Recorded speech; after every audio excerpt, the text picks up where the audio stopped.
welcome to our newest edition of Dojo Life, the future from those creating it. My name is Dulce, live from Hermosillo, Mexico.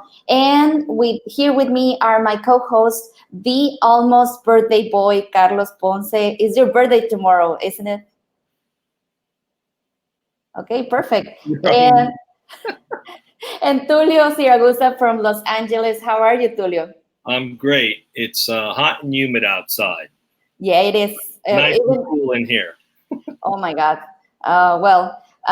Here in Hermosillo, we are almost the same. Not exactly as Los Angeles. It's a little warmer here. But as you already know, each week we bring together technology leaders for a casual and fun 30-minute interview. And in this occasion, we have a guest who has expertise in travel insurance, intelligence travel tracking, travel assistance, emergency medical assistance, and he possesses 32 years of subject matter experience, with 21 of those years as a C-suite executive in insurance, assistance, and intelligence industries. Let's give a warm welcome to John Rose, Chief Risk Officer at Altour. How are you, John? Very well, thank you very much. So we're really happy for you to be here with us. It's just really quickly. So if I'm traveling and I'm in trouble, John's the guy to know. Yes. Yeah, you do. Great. So John, tell us a little intro about yourself, just so everyone get to know what you're doing at Altour and what's been your experience. Sure. Well, as you mentioned, my background, I've been doing this a long time. So I have 33 years of working in some facet of protecting assets as they move all over the world. I've worked for the U.S. government for a period of time, served in the military, and then I was a division president at AIG over their assistance divisions, chief operating officer at WorldAware, which is a tracking intelligence company in the travel industry, and now I'm the chief risk officer at Altour, which I oversee everything that we do pertaining to mitigating travel risk for our clients, leisure and corporate clients. And I've had a lot of fun doing this over my career. I'm very passionate about it. As mentioned, I can help get you out of just about anywhere in the world. There might be a few tight spots that could present a challenge, but I've evacuated people from a lot of places in the world that you would have a hard time imagining why people would even be there. So I'm thrilled to be on the show today.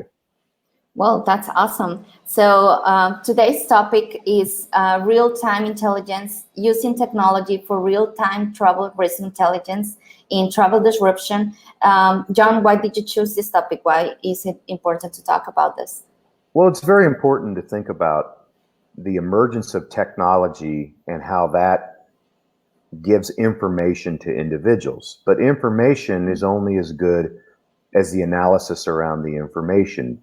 And what happens today is there's a lot of data that gets in the hands of travelers through news, through Twitter.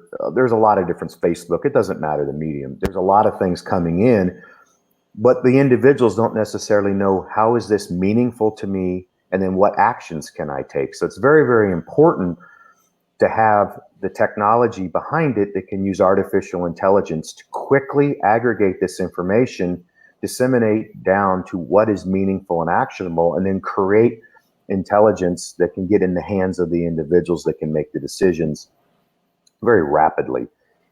Again, take what's going on in Hong Kong. Individual business travelers there want to know what's happening with the protests, and is this going to close the airport again, or the train stations, or can they even get to their business meetings? But they need to know that now, and they can't necessarily trust the news for giving them information that's going to help them make a decision on which streets to avoid. They're just going to show the protests, but they can't wait 30, 45 minutes, an hour for old-fashioned intelligence to get in their hands. They need to make a decision maybe in 1, 2, 3 minutes. And that's why the artificial intelligence component is so important around gathering real-time intelligence to get it in the hands of the business travelers and the leisure travelers. Well, that's really interesting. How do you get so informed about what's happening in the world? Well, you have to have someone who has the ability to aggregate all of this information. And we use outside vendors who have a deep expertise in intelligence. The traditional intelligence, as you think about it, is what, you think about the intelligence gathering at the government level for different countries.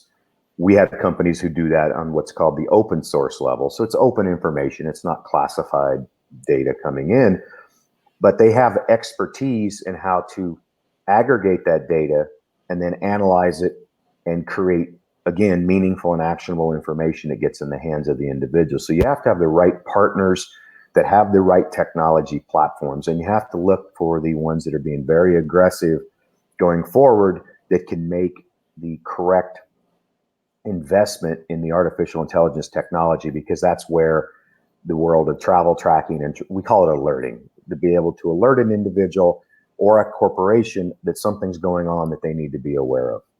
So, John, I'm curious to learn the history of how this came about. It sounds as though you're aggregating massive amounts of information from all over the world, from various sources. Is it safe to say that historically there was someone, an analyst or a number of analysts, that would look at that information and then they had to make decisions based on facts or gut feeling, and that's now automated? How did that come about? I'm interested to learn the story behind, hey, we should do this. What actually gave birth to the company, and how that's changing the way that's been done historically?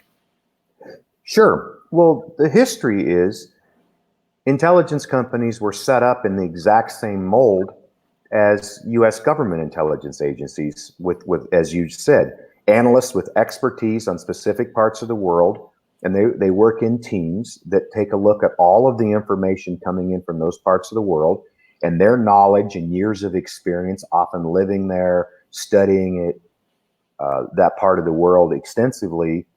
They know where to vet that intelligence to make sure it's real, and then to be able to write about it in a way that's meaningful and actionable to the individual recipient.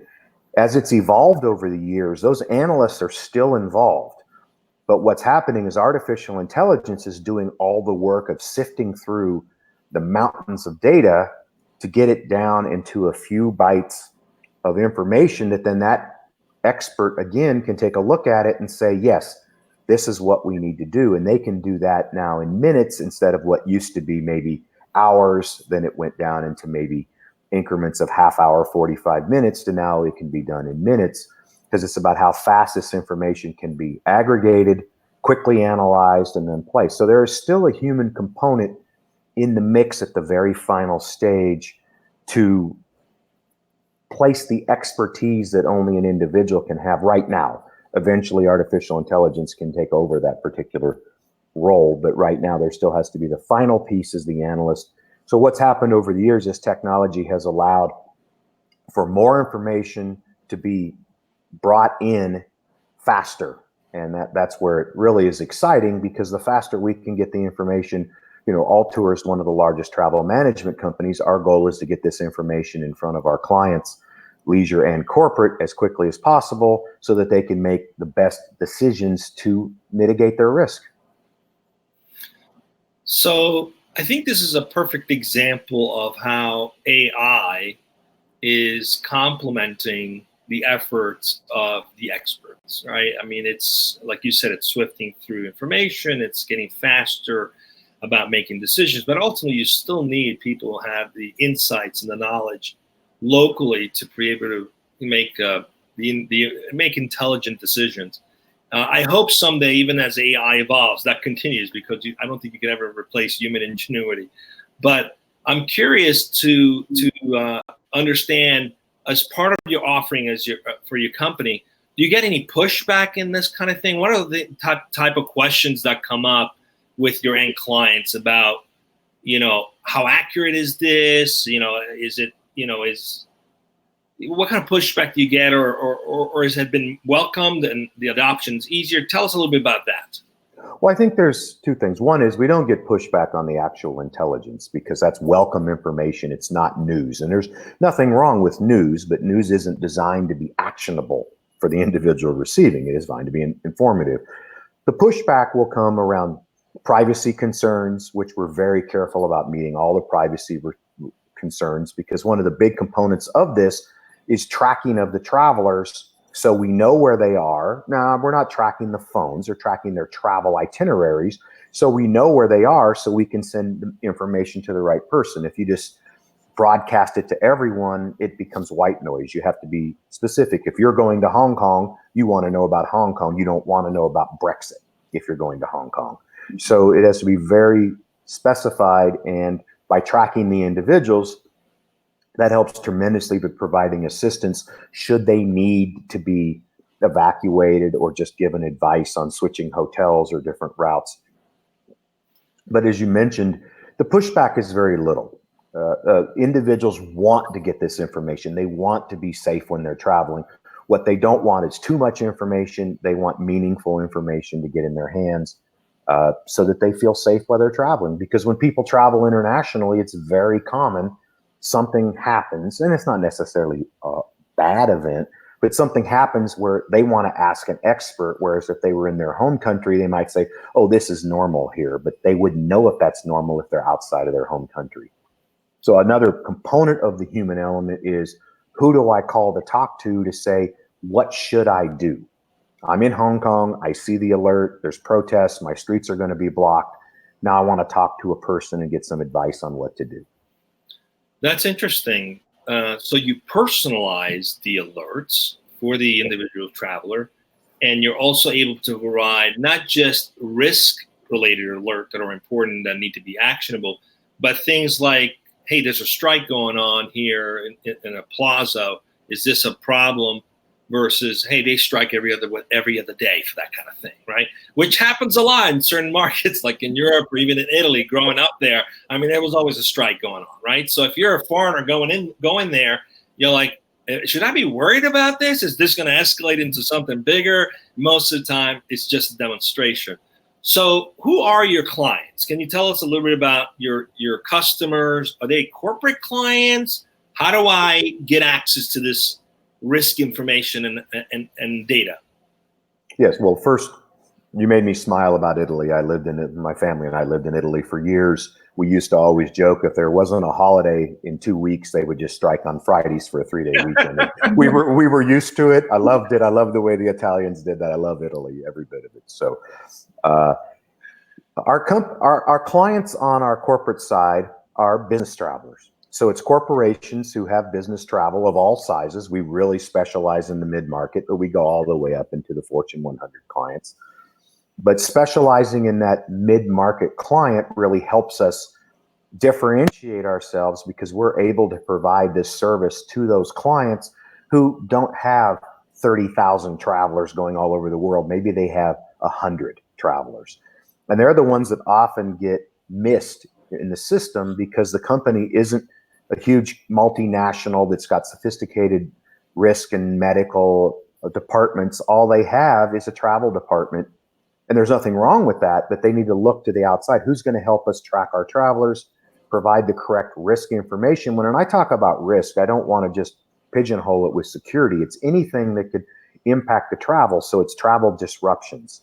It's medical assistance. You know, someone goes international and they have an upset stomach all the way that they get injured. It's the security assistance. It's information about what prescription medications can you travel with, because a lot of people make horrific mistakes saying, well, I've got a legal prescription from a doctor in my home country. Why isn't that legal to take into another country? And as we all know, especially with painkillers, those are banned in a lot of countries, depending on the type of painkillers. And you could get in a lot of trouble just transporting those. What are the laws around LGBTQ? Because just because it's perfectly legal to be gay or lesbian in a lot of countries, there's other countries you can go to prison or worse for showing public affection. So you have to know that information, and getting that out to them, it goes far more than just the security risk of the of the Hong Kong protests. And that's where it gets to be important. And we get that information down to our clients, no matter their size. It could be, a small startup company, but they're traveling to different destinations, and they're very concerned about those destinations where they want to know more. So the more they're educated, the better they can travel and be more efficient. Well, that's very interesting. I remember when I was with big companies, I was with PwC or EY, Oh, sure. they had risk departments, right? Yes. So there was definitely comfort in getting all that work done by someone who said, hey, here's what you need to be prepared for. But in a smaller company or even a mid-sized company, you're kind of on your own. So how do I become a customer? Is it the company itself that becomes a client of yours, or can the individual have access to these kinds of capabilities? Who do you target as a customer? Well, the customers for this would be the company. So the company would uh, have an agreement with Altour to be their travel management company.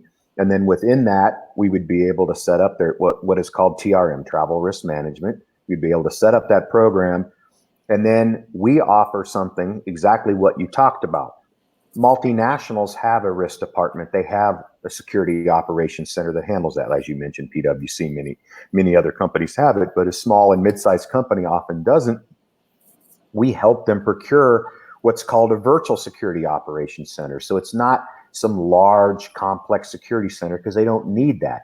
They need a virtual center that can answer the phone 24/7 to help them with medical security, cyber issues if they think their computer has been compromised while they're traveling. All of these different types of things they can help them with. And that is through at the corporate level who does an agreement. If individuals can't purchase travel risk management from us, but they can purchase their personal travel. So a lot of times you have an independent contractor who becomes a client of ours on the individual level, and we can set them up with the alerting component so that they can receive the alerts themselves. So yes, we can service the individual level. That's fantastic. That's a great service to provide. It sounds like every company should probably definitely have this Yes. for their traveling, especially their traveling employees who go international. Dulce, you have any questions or any questions from the audience? By the way, if you have a question for John, you can submit it on our Twitter handle at Dojo Live. Just submit a question right there, and we will be happy to ask that question. If you're on LinkedIn Live, you can do the same thing. Carlos is tracking that, and he can submit that question. Dulce, any questions you have for John? I have a few more, but I don't want to.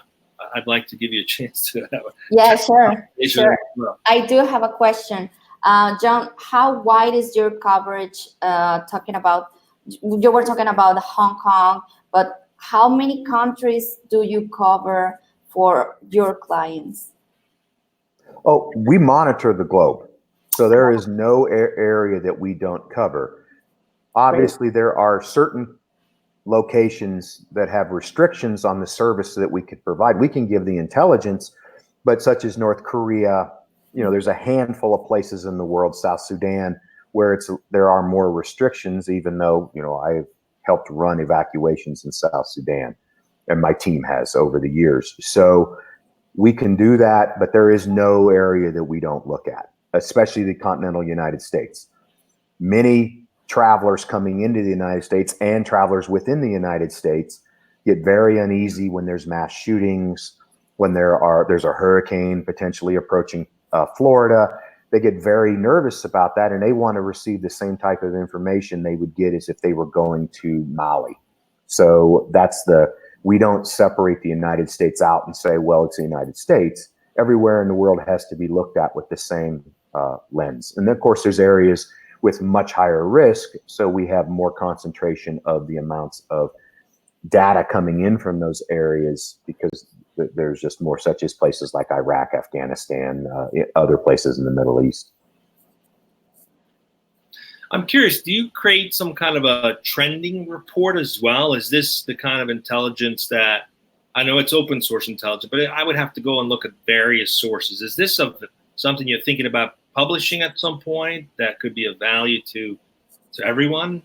Yes, some of our vendors that we use for this do publish an annual trending report, and some of the vendors in our world produce that for free, others charge. But yes, they look at the historical aggregated data, and then they look at the trends of what's going on. So that's absolutely something. And a lot of the larger companies do make sure they purchase that because they look at risk trends and within their exposure of their business travelers saying, okay, we need to back off here, or we need to provide additional services, such as they want to maybe use secure drivers, armed escorts in certain parts of the world because there's a rising level of security incidents, robberies, kidnappings, express kidnappings, whatever it might be. They may change, or they may lower their profile, saying, "Oh, we were using, armed escorts in Colombia, but now we don't feel we need to do that anymore because the trend is going down." So there's also a way to help cut costs by looking at those type of reports. Yeah, I would be curious. I know that the focus is on the traveler, but I'm wondering if I'm a CEO of a company and I'm thinking about expanding into a certain marketplace, would this be insight that would help me to determine where it's more favorable or less favorable to expand into? Oh, absolutely. Do you get clients that ask for that kind of information as well? Because that obviously opens it up to a risk management solution that is where you're aggregating a year's worth of information, for example, that says, hey, this is a very favorable market to expand into, very little disruption, favorable local government, versus there's been a lot of problem here, probably not a most favorable place to start an expansion effort in. Does that come up at all as well? Oh, absolutely. What happens in those situations is we'll bring the vendor to the table who could best meet the needs for creating a bespoke intelligence report. So it's very specific to the requirements. Say a company wants to move into the Ukraine and they want to buy a factory there, but they want to know all about that particular, not just city, but all the way down to the neighborhood. What's the historical, going maybe back 50 years? What was manufactured here 50 years ago? Down to, are there street gangs operating? Do we have things we have to worry about if we put employees here, especially expats working there? To what's our risk? What's the government risk of a potential regime change that may be unfavorable to Western businesses or favorable to Western businesses? So that type of bespoke intelligence report, especially for small and mid-sized companies that don't have a large team that specializes in this within their mergers and acquisitions team, will look at that and help potentially save or make them tens of millions of dollars, because this is the information they need that may not be available through traditional research. You need intelligence research to get that data. Brilliant. I mean, that's obviously information that's readily available to a lot of the big companies when they're doing due diligence, for example, in the example of an acquisition, but not necessarily readily available to a mid-sized company considering the same. So we'll make sure we put your contact information after this broadcast for anybody who's interested in getting that from you guys, because I think that's actually very valuable data. We're coming up on time, John. We have one more question. So we'll leave it open to some additional questions before we wrap it up. Yeah. Carlo. Actually, we have one more question, and it came from one of our guys here internally. He's asking me here on our Slack channel. Hold on one second. This comes from Rafael Gutierrez, one of our engineers here in Mexico City. And I'm just going to read it to you, John, and you can respond. And Rafael asks, considering that AI is a relatively new, quote unquote, thing in the travel tech space, how do you go about validating new features and functionalities in such a fast-paced market? Well, we have to trust our vendors, and there's one specific vendor that really specializes in artificial intelligence around the traditional intelligence world. I know AI, and you have the word intelligence there twice. It means something totally different. But we have to look at them and what they're doing that's cutting edge, and then work with them around our own requirements, saying, okay, now can your AI tools accomplish these next 4 tasks for us, because it's very relevant for us to maybe overlay weather data on top of the artificial intelligence, because weather is the thing that's going to disrupt travel first, but then that disruption may also then impact the routing of an individual, and that routing could be impacted by protests in Hong Kong. So there could be a number of factors that the artificial intelligence needs to bring to the table, and by being the experts in travel at Altour, we can bring those requirements to our partner, the vendor, and then they can help build that piece of the AI engine to meet our needs. So it's very fun. The fact that, as the question asked, it's very new. Being new, we can customize it in the ways that we most see fit for our industry. Thank you so much, John. There you have it, Rafael. And Tulio, back to you. Thanks, John. Appreciate it. We're up on time. Just one of the things we always ask, or last minute words of wisdom. In this case, what words of wisdom would you have for international travelers? How can they better prepare themselves? Maybe give us a little story of a situation that could have been avoided with some good intelligence in advance. Anything that would help the audience be better informed around this would be wonderful. We'd love to hear that from you. Sure. Well, the best thing for an international traveler is, one, to make sure they have someone that's giving them the information that is in the form of an alert that's relevant to them. Two, who do they contact if something goes wrong? Who do they call if they have a medical issue? You're not going to call your medical insurance company back in your home country. You need to have an international medical. Who are you going to call if you feel your hotel's unsafe? Just someone to talk to. So the big questions are: be prepared with who to contact, and then read the information on the country you're going to. Know if your prescription medications are allowed. Know if certain behaviors are going to be allowed in that country. If you just do 30 minutes of self-education before you go and make sure you've got the right contacts, you won't have a situation where you might have to fork over $40,000 out of pocket to go to see a doctor in a certain country, which is a real scenario. Great words of advice. And if you want it all done for you, just definitely become a customer of Altour, right? Yes, that's absolutely correct.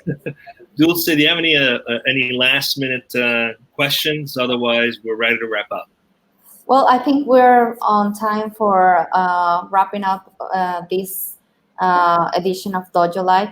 Thank you, John, so much. Just when we're starting having fun with this conversation, and we're getting to know more about what you do and what your company does, we are wrapping up. So thank you so much for expanding our knowledge about travel, because sometimes when you think about travel, you think about vacation or holiday, but you also talk about business. So that's really interesting to know. So thank you so much for being here with us today. And thank you everyone for joining us today. I think next week we are having we actually have a guest in about another hour and a half today. Oh, okay, great. So it's today. Exactly. We have two guests today. So we have one at 1 p.m. Pacific. So come back, tune in for that. Carlos, who's the guest at 1 p.m.? Yeah, the guest is me. I'm sorry, but his name is Russian. It's Mikhail Krimov, the CEO of Sleepbox. And we're going to be talking about modular, a plug-in micro hotel as a key that unlocks a whole new market niche, reinventing the hotel experience. That should be interesting. So that's going to happen at 1 p.m. Pacific. Look forward to that. Very cool name, Sleepbox. I like it. Okay, so tune back in about an hour and a half, and we'll have another conversation with people in the travel space. It's a travel day today, travel technology day today. Absolutely. John, thanks for being with us. Thank you. It was a pleasure. Thank you, everyone. And thank you to everyone in our audience who's always watching us and sending our questions. So if you want to get to know anything about us, just look for us, Dojo Live, at any of our social media. And thank you so much, guys, for being here with us today. Thank you, everyone. Thank you. Thanks all.